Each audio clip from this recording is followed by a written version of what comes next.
Welcome back to the Stephen A. Smith Show. Before I get on out of here, I had to talk about a story that's very, very important. And albeit indirectly, it involves Caitlin Clark. Updates in the ongoing WNBA CBA negotiations, and there is a brand new wrinkle to the storyline as it's been reported that there is a Saudi-backed basketball league that will be kicking off next season, and this could truly change everything. Welcome back. Today, I'm back with another exciting story, and I hope you're going to enjoy it. Stay with me until the very end because we're going to break down all the key details and reactions. So, without wasting any time, let's jump straight into today's story. We may be on the verge of watching everything we thought we knew about the professional sports world completely change. For months, the spotlight has been on the disrespect, harsh criticism, and jealousy directed at Caitlin Clark. But while WNBA veterans were busy trying to intimidate her, one of the biggest financial powers in the world was quietly paying attention to the rookie. We're not talking about a shoe deal. We're not talking about a max contract extension. We're talking about a potential $1 billion shakeup that Stephen A. Smith recently discussed live on television. These rumors are no longer just random whispers on the internet. Reports suggest that the Saudi Public Investment Fund could be planning a major move into women's basketball. Even more surprising, Caitlin Clark and Sophie Cunningham are reportedly their top two targets. The idea is to pair one of the greatest shooters of this generation with one of the league's biggest and most marketable stars, creating a powerful partnership that the WNBA simply cannot afford to ignore. Stephen A. Smith warned the league about this. He said that if they failed to protect their golden goose, someone else would eventually come along and buy the entire opportunity. Now, it seems that prediction may be getting much closer to reality. To understand why this billion-dollar story has the WNBA front office so concerned, you have to look at the person delivering the message. When it comes to Caitlin Clark's treatment, Stephen A. Smith has been one of the loudest voices speaking out. He called the hard fouls and the mean girl attitude exactly what he believed they were: jealousy. While many analysts tried to stay polite and describe it as simple competition, Smith went on national television and argued that the WNBA was mishandling the greatest opportunity the league had ever received. He pointed to Clark flying on commercial flights, the shoulder check from Kennedy Carter, and her omission from the Olympic roster as examples of that failure. But now, his latest comments have gone far beyond criticism. They sound more like a warning about what could happen next. Smith said that the market always corrects itself. He argued that a system paying a superstar only $76,000 a year while her true market value is worth hundreds of millions can never hold her back forever. According to Smith, many of the WNBA's old guard believed they could pressure Clark into quietly waiting for her turn. What they failed to realize was that, in today's world, player leverage matters more than ever.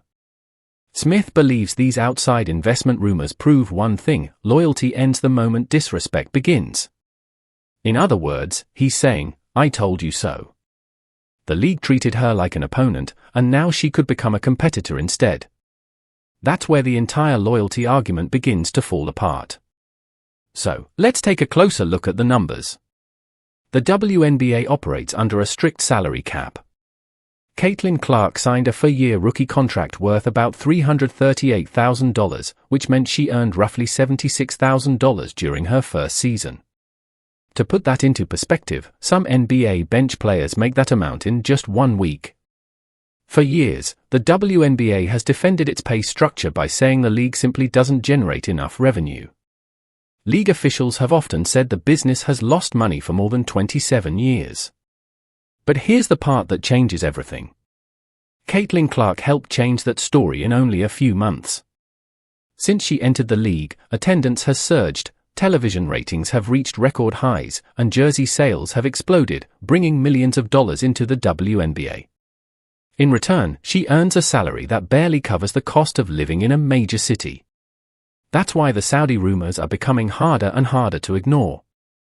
Unlike organizations that think in thousands or even millions, the Saudi Public Investment Fund works with billions.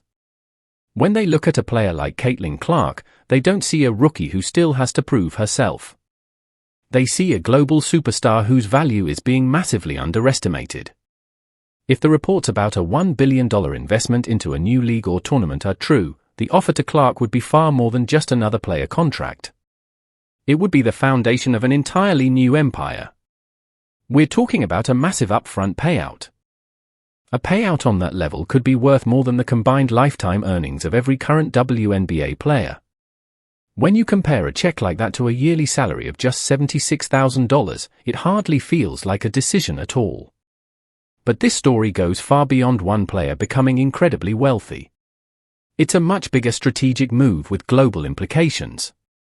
And this isn't the first time something like this has happened. We've already seen a similar situation completely reshape the world of professional sports. Think back to LIV Golf.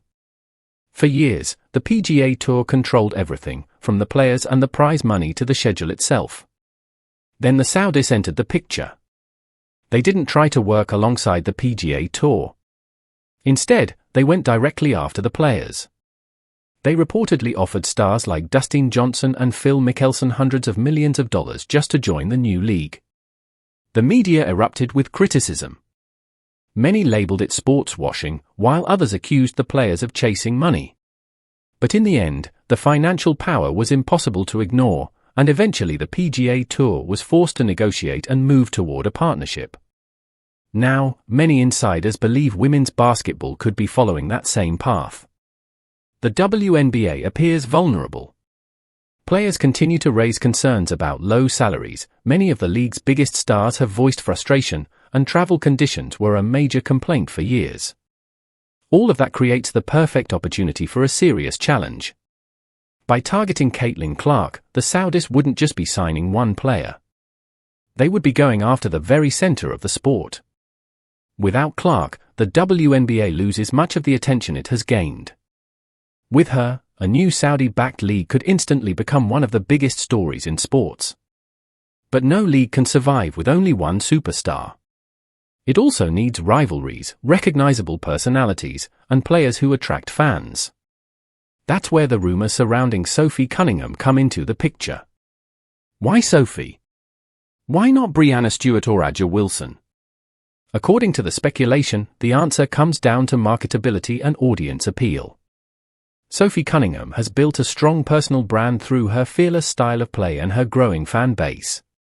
She stands out, she has the kind of personality advertisers love, and she understands how to connect with people on social media. There's a reason the cameras keep finding her during games. Reports suggest the goal of this new league would be to build a dream team filled with globally recognized and highly marketable stars. Caitlin Clark and Sophie Cunningham fit that vision perfectly. On one side, you have Cunningham, the tough, fearless competitor who brings energy and personality. On the other, you have Clark, a once-in-a-generation talent who continues to attract massive attention. Together, they could become the perfect faces of an entirely new league. Stephen A. Smith has repeatedly talked about this kind of marketing power. In sports, the biggest stars are the ones who sell tickets, and both Clark and Cunningham clearly do exactly that. But the biggest question remains, why would Caitlin Clark even consider leaving the league she always dreamed of playing in? If the WNBA had welcomed her with open arms, turning down $1 billion opportunity might have been much easier. Instead, from the moment she stepped onto the court, she became the center of constant controversy. Before she even entered the league, Diana Taurasi warned on ESPN that reality would be different at the professional level. To many people, those comments sounded more resentful than encouraging, almost as if the old guard viewed the new generation as a threat. Then the games began. Fans watched Clark face relentless full-court pressure, take hard hits in the paint, and get knocked to the floor while many believed the officials allowed far too much contact. The hit from Kennedy Carter wasn't viewed by many as just another basketball play. It was seen as a statement. After that incident, Stephen A. Smith strongly criticized the situation. He questioned where Clark's teammates were and why the league wasn't doing more to protect its biggest star. To many observers, the message seemed obvious. Instead of passing the torch to the next generation, some veterans appeared determined to keep it for themselves. In an environment like that, the idea of leaving naturally becomes more appealing. If another league offered far more money, treated you like its biggest star, and gave you a better overall experience, why would you stay where many people seem unhappy with your success? Still, this isn't the first time someone has tried to lure Clark away from the WNBA. Remember the Big Three League? Ice Cube publicly offered Caitlin Clark $5 million to play just 8 games in his 3-on-3 league. That amount alone was more than she was expected to earn during her entire rookie WNBA contract. At the time, she turned it down because her dream was to succeed in the WNBA and compete for championships. But that was before the constant criticism, before the questions about player protection, and before the non-stop media storm surrounding her every move.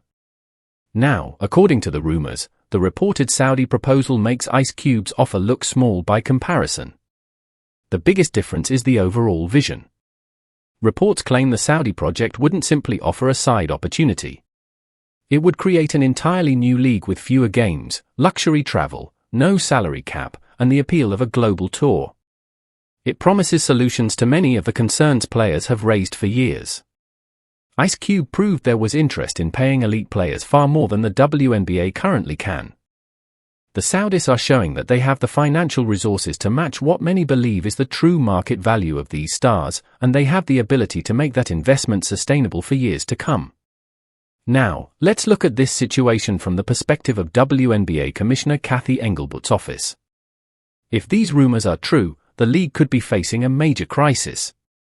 The WNBA is currently negotiating a new media rights deal, asking companies like Disney, Amazon, and NBC to commit billions of dollars.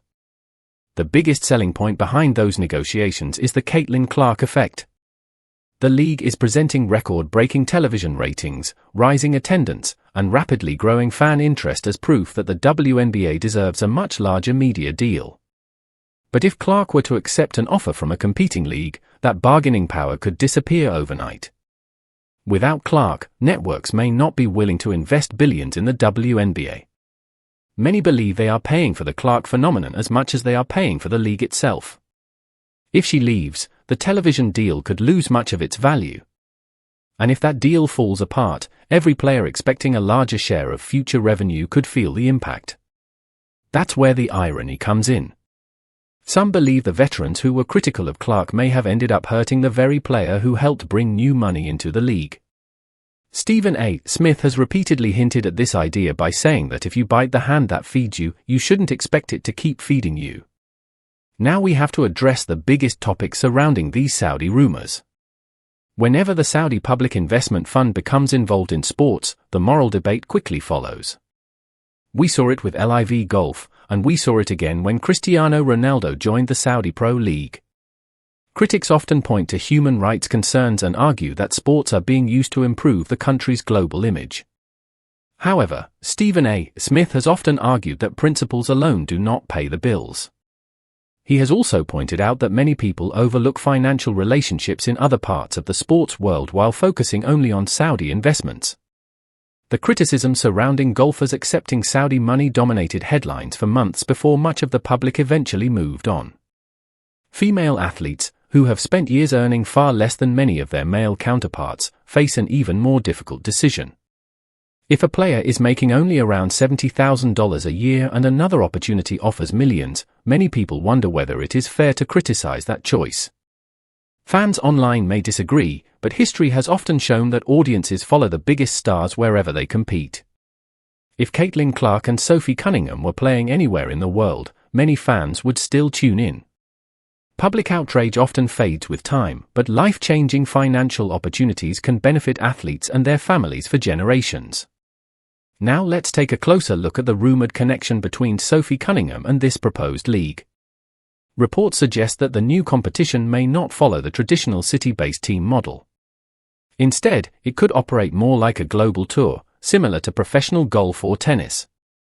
Imagine Clark, Cunningham, and other top stars traveling to major cities like London, Tokyo, Dubai, and New York to compete in high-profile showcase games and international tournaments. This model would place entertainment at the center of the product rather than relying on a long regular season schedule. Sophie Cunningham plays an important role in that vision because she brings personality, energy, and strong fan appeal. Together, Cunningham and Clark create a marketable partnership that represents a confident, modern, and exciting generation of basketball stars capable of attracting casual sports fans from around the world. That possibility is exactly why this rumored breakaway league could become such a serious threat to the WNBA. Many of the millions of new fans who started following women's basketball because of Clark would likely continue supporting her wherever she plays, even if longtime WNBA fans remain loyal to the league. If Clark and Cunningham were ever to join forces under a Saudi-backed banner, some believe the WNBA could begin looking more like a developmental league while the biggest spotlight shifts elsewhere. Another reason these rumors continue to spread is the lack of public responses from those involved. Normally, when a completely false rumor gains attention, agents or representatives move quickly to shut it down and remove distractions. So far, there has been no direct public denial from Caitlin Clark's camp, and there has also been very little response from Sophie Cunningham's side. Meanwhile, Stephen A. Smith continues discussing the possibility rather than dismissing it. In professional sports, some people believe silence can sometimes indicate that conversations are taking place behind the scenes. Until contracts are signed or the season comes to an end, major announcements are rarely made. While silence does not confirm anything, many believe it leaves room for speculation. Some think these players could simply be using the reports as leverage in future negotiations with the WNBA, while others believe something much bigger could be developing. The timing also makes these rumors even more interesting. The WNBA season is physically demanding, travel can be exhausting, and the schedule places a heavy burden on players. When another opportunity promises private travel, premium treatment, and financial backing worth billions, the temptation naturally becomes much stronger.